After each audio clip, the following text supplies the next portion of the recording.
Joining us now is economist and Chief Operating Officer at Fiscal Lab on Capitol Hill, Patrick Horayan. Patrick, thank you so much for your time. When we look at political leaders around the world, President Trump is certainly one of a kind. Love him or hate him, he's pretty extraordinary. Here in Australia, our Prime Minister, I think, is pretty uninspiring. I don't think Britain's is any better. But Argentina has one of the most interesting leaders with President Javier Milei. How would you describe him? There's a lot of words to describe. I would say he's radical in many ways. He's changed the direction Argentina had been going on for many, many decades. He's had two big focuses: cutting spending a lot to get Argentina's fiscal house in order. That's one big focus. And the other big focus is deregulating the economy. So that's a radical shift for Argentina. Can we just look at some of those bold decisions he has made and some of the consequences of them? He cut government expenditure by 30% in his first year, including cutting government departments. Now, Argentina has achieved 17 straight months of fiscal surplus as of June 2025, according to the latest report from the Ministry of Economy.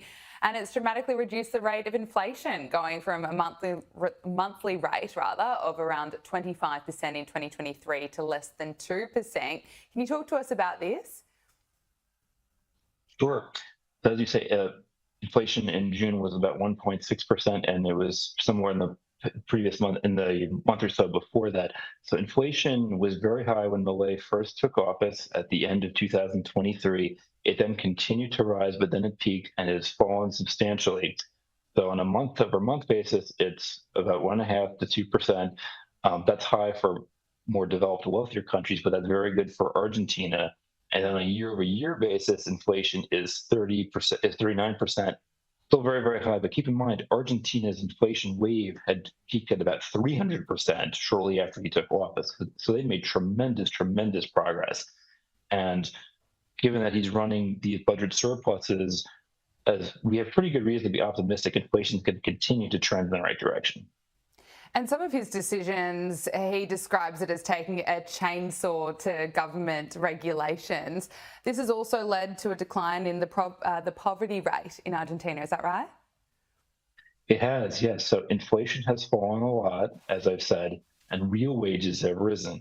And one reason inflation is especially problematic is that it disproportionately hurts the people with the lowest incomes the most. They tend to be more constrained.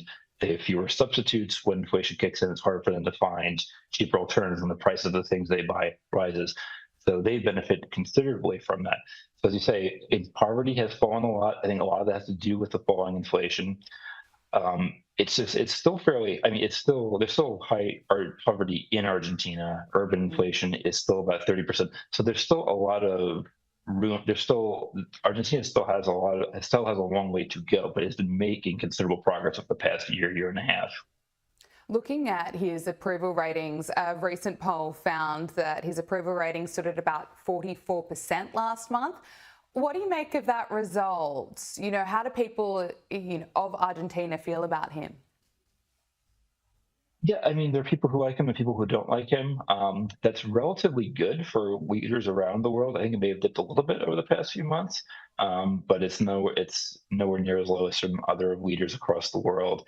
It's hard to tell if he's going into a midterm cycle.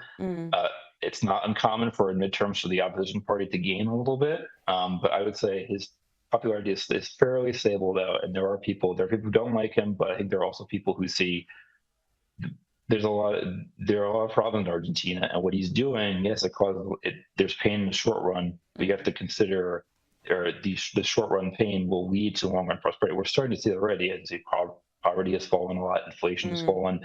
There's still relatively high unemployment. It actually ticked up a bit. Unemployment tends to be a lagging indicator. So we're hoping that means that as time goes on, unemployment will also fall. How is he going negotiating? His party only holds a small fraction of legislative seats, and he is facing an emboldened opposition.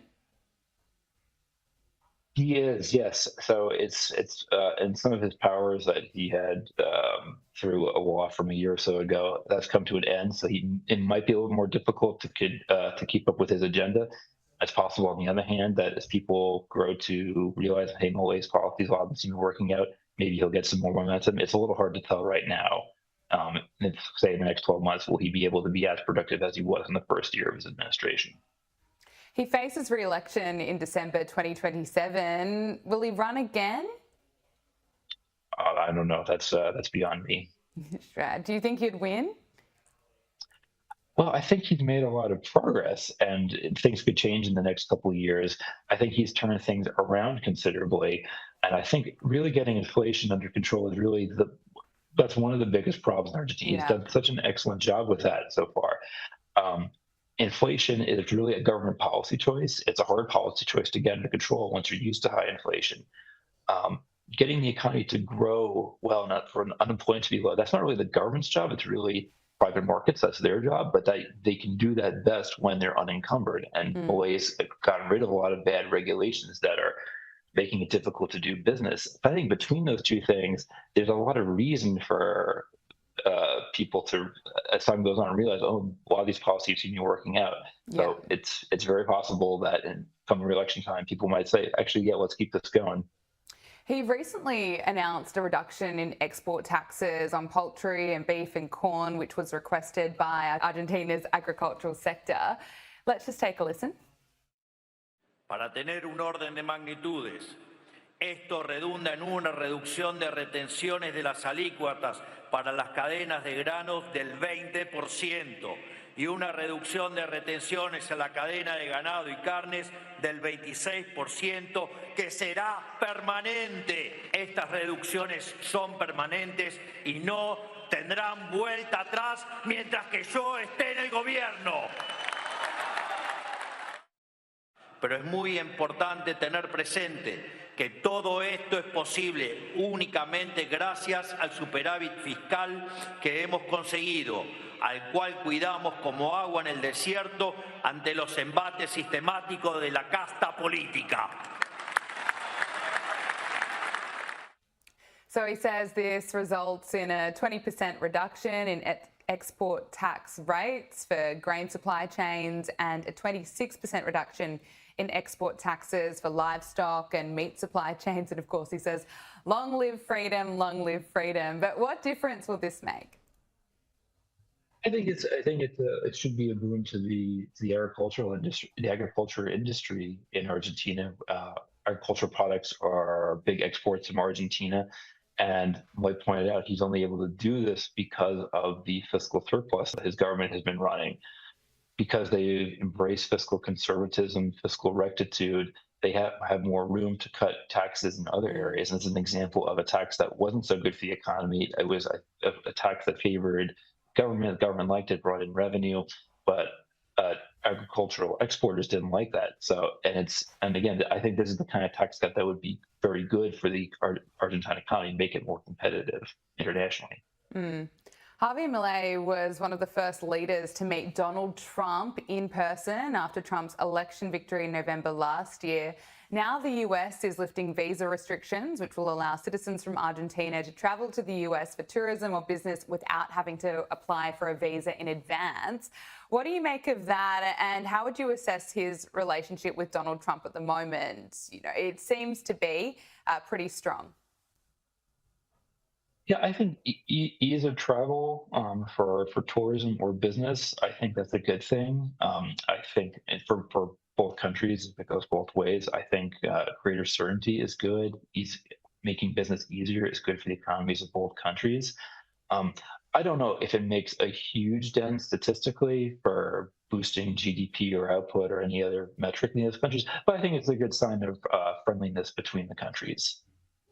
And I think Javier Milei and Donald Trump are they're both outsiders who are shaking things up in their respective countries. Absolutely, they are. But it's interesting, Milei has had, I suppose, an effect on some world leaders. Conservative Kemi Badenoch says that she wants to be Britain's Javier Milei. Let's take a look. You told the national newspaper this week that your model for economic success is the Argentine leader Javier Milei, who famously said he'd take a chainsaw to public spending and then cut it by 30% inside a year. Have you got a chainsaw? We need to live within our means, Trevor. We've been having a long debate about welfare. I know that, but are you going to bring out your chainsaw? No, I wouldn't literally use a chainsaw, but it was a very, very visual story that he told about making sure that Argentina lived within its means. We're a different country. We have a different setup, but we need to start thinking about the next generation. We are borrowing our children's money to pay for today, to pay for welfare. We're paying £100 billion on debt interest. That's just not fair. Okay, it's very disappointing. I like a leader who knows power You like tools. to get a chainsaw. I like power tools. As you say, Malay, Donald Trump, they are outsiders shaking things up. But do you think we are going to see more world leaders, I suppose, admire Malay and the results that he's been able to show for what he's done to Argentina, and then take a similar approach? Well, it's interesting because a lot of the problems that Argentina, a lot of the problems that have built up over the years and decades, even Argentina, we see similar problems manifesting in wealthier, more developed countries, Britain, the United States, even other wealthy advanced economies, the G7 economies in particular. All of these countries, they've been running up huge debt to GDP. And it's at the point where it's becoming unsustainable. Argentina previously did this. Argentina was a comparatively very wealthy country about 100 years ago. Argentina was neck and neck with the United States. Like, where would you want to move to? Where would you want to set a business? And then Argentina then went a different direction in beginning mid 20th century. A lot of heavy-handedness in government, lots of spending, lots of regulation, very cronyistic. And it really descended into kind of a vicious cycle of high inflation, stagnation. Things got really bad over many, many years. And things got so bad, there's an argument to be had that things got so bad that people really had to turn to liberty and free markets again, and really had to wake up because things had gotten so badly. I hope things don't have to get so bad in these other countries for that to be the case. I think Malay's policies are definitely taking Argentina in the right direction. And I think the United States and other developed economies also need to take seriously fiscal rectitude, having free markets, having low regulation, getting rid of bad regulations. It's really important to have fiscal discipline, be concerned about the future, saving, and not running huge deficits, not having bad regulation, excessive regulation. Economist and Chief Operating Officer at Fiscal Lab on Capitol Hill, Patrick Horan, thank you so much for your time. It was great to speak with you. Thank you very much.